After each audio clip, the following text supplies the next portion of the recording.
What's up YouTube? Capital G here. It's time for Cap G's unofficial best deck of Master Rule 5. No, it's not Madoche. Get out of here, petting Cessor. It's not Tenyi either. It's actually Adamassia. All this deck does is win, guys. If you go first, if you go second, doesn't matter what your opponent does. If they try to defend themselves, if they go offensive, they can have all the hand traps in the world. All you do is win with Adamassia. Well, assuming that you play the deck right. And these duels are prime examples of what the deck can do. A lot of people think that Adamassia is just hype. I'm telling you guys, this deck is like legitimate. Of course, these are Master Rule 5 duels because by the time that we get Secret Slayers, this archetype is, or we will be in Master Rule 5. And you can see the power of the archetype. Really, I think the card that people started including into the deck that really took Adamassia to the next level was probably Blot Dragon. Blot Dragon has so much potential. We see it, you know, in the block BA builds, and what you can do with that card, keep in mind it is searchable because you do summon this guy right here, the Gallant Granite, and you do get negation with this deck as well because the level 8 actually gives you negation. Now with this play, he could have actually made, instead of making the fire synchro, he could have made Crystal Wing Synchro Dragon. For all you guys who say that the deck just auto loses to Nibiru, that's not technically true. Nibiru is strong against Adamassia, but you can make Crystal Wing Synchro Dragon because you have level 2 tuners, you have level 6 synchros, so you can just summon Crystal Wing if you feel like your opponent is going to Nibiru you. He's actually going to make Beatrice.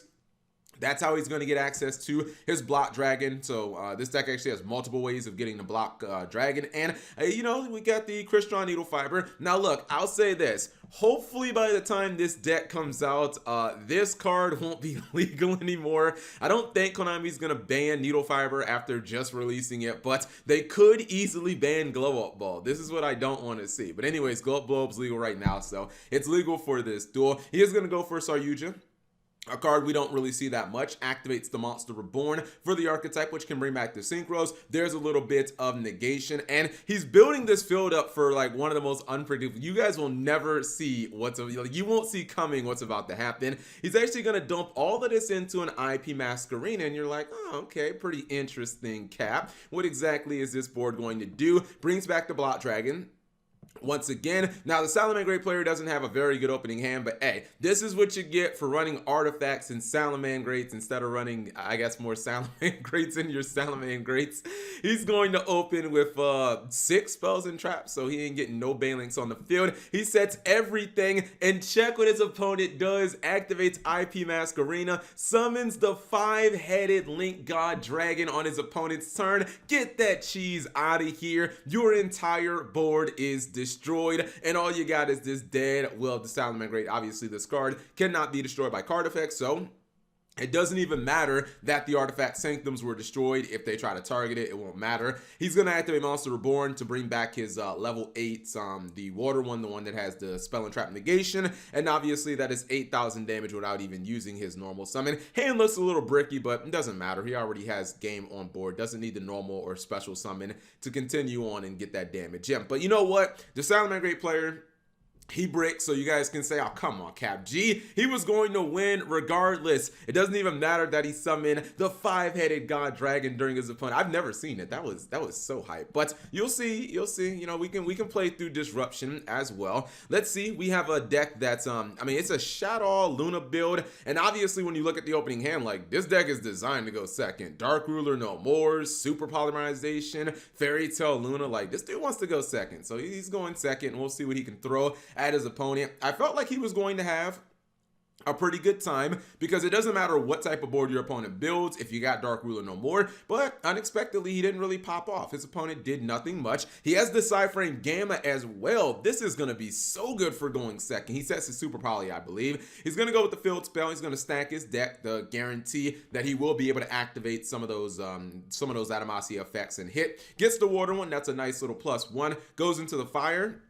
The fire is going to be bounced, and this is good because this is already one disruption for the Shadow Luna player. But now, guess what? The Gamma is online. That means a second disruption as well. Let's see if the Gamma comes in hot. Gamma is going to be used. Okay, so get yourself out of here, little Adamassia dude. Gonna use card destruction for 2. Ooh, bye-bye Dark Ruler no more. But he gives his opponent Nibiru the card that people say the card that people says destroys his deck. He's gonna go Blot Dragon, which I don't think you actually want to Nibiru because it will trigger. He is gonna Nibiru it. He says, Cap, don't tell me how to duel.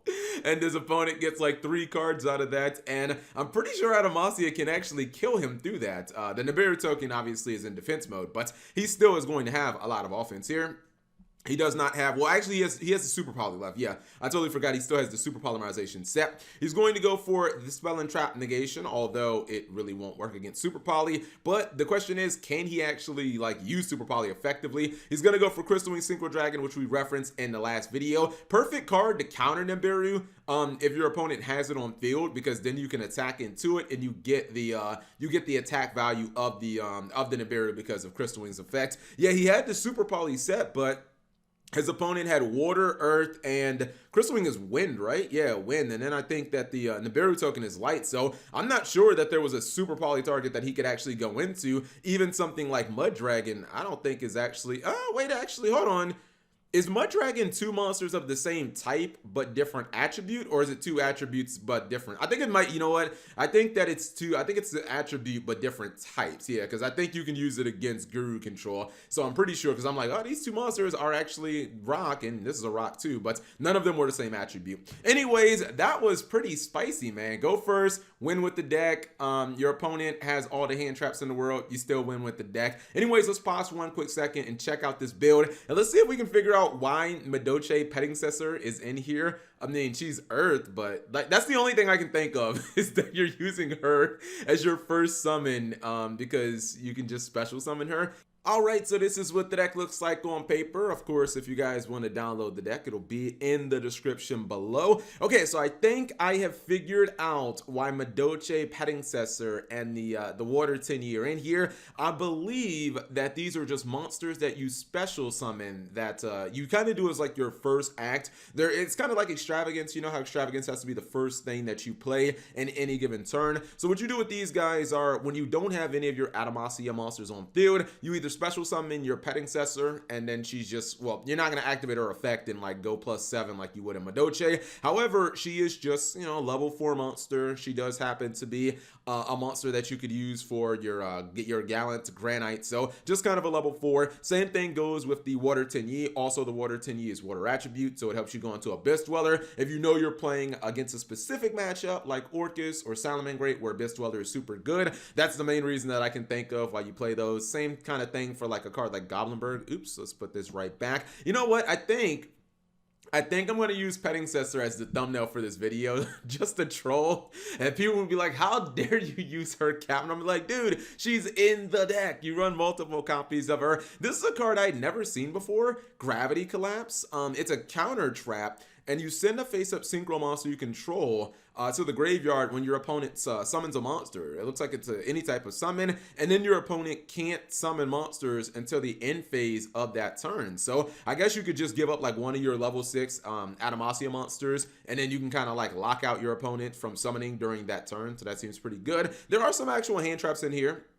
I got Ash Blossom and Joy Spring for going second. I was a little concerned. I was like, what if you go second, though? I mean, technically, I guess you could probably take some of the cards, maybe like Card Destruction out, maybe bump this baby up to like 42 cards or something like that, and you could throw in some impermanences, and that would give you like 6 hand traps, and that's about the norm for being able to go first and being able to go second. But you guys did see some of the absurd power plays that the deck has, and you know, you can even make things like the Link God Dragon during your opponent's turn, and it nukes their entire board. And then this guy also can't be destroyed by card effects, which is like really nice. It's actually unaffected by everything your opponent throws at it, so unless they kaiju it, there's really not much. And actually, the chances of them kaijuing it are pretty low because you go into it using IP Mask Arena, so they'd have to like use a kaiju on that or not commit very much to the field. Anyways, it's an awesome deck in my opinion. Hopefully it will be fairly budget, but I don't know. It might be the best thing out of Secret Slayers. We gotta wait for the other two archetypes to be revealed, but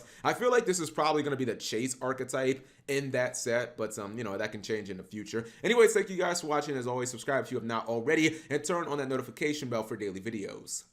This video has been brought to you by Audible. Get a free audiobook download and a 30-day free trial at audibletrial.com/megacapital-G. Over 180,000 titles to choose from on your Apple or Android device. Cancel anytime with no obligations. I'm listening to The Amazing Wrestling for My Life by Shawn Michaels. Link in the description.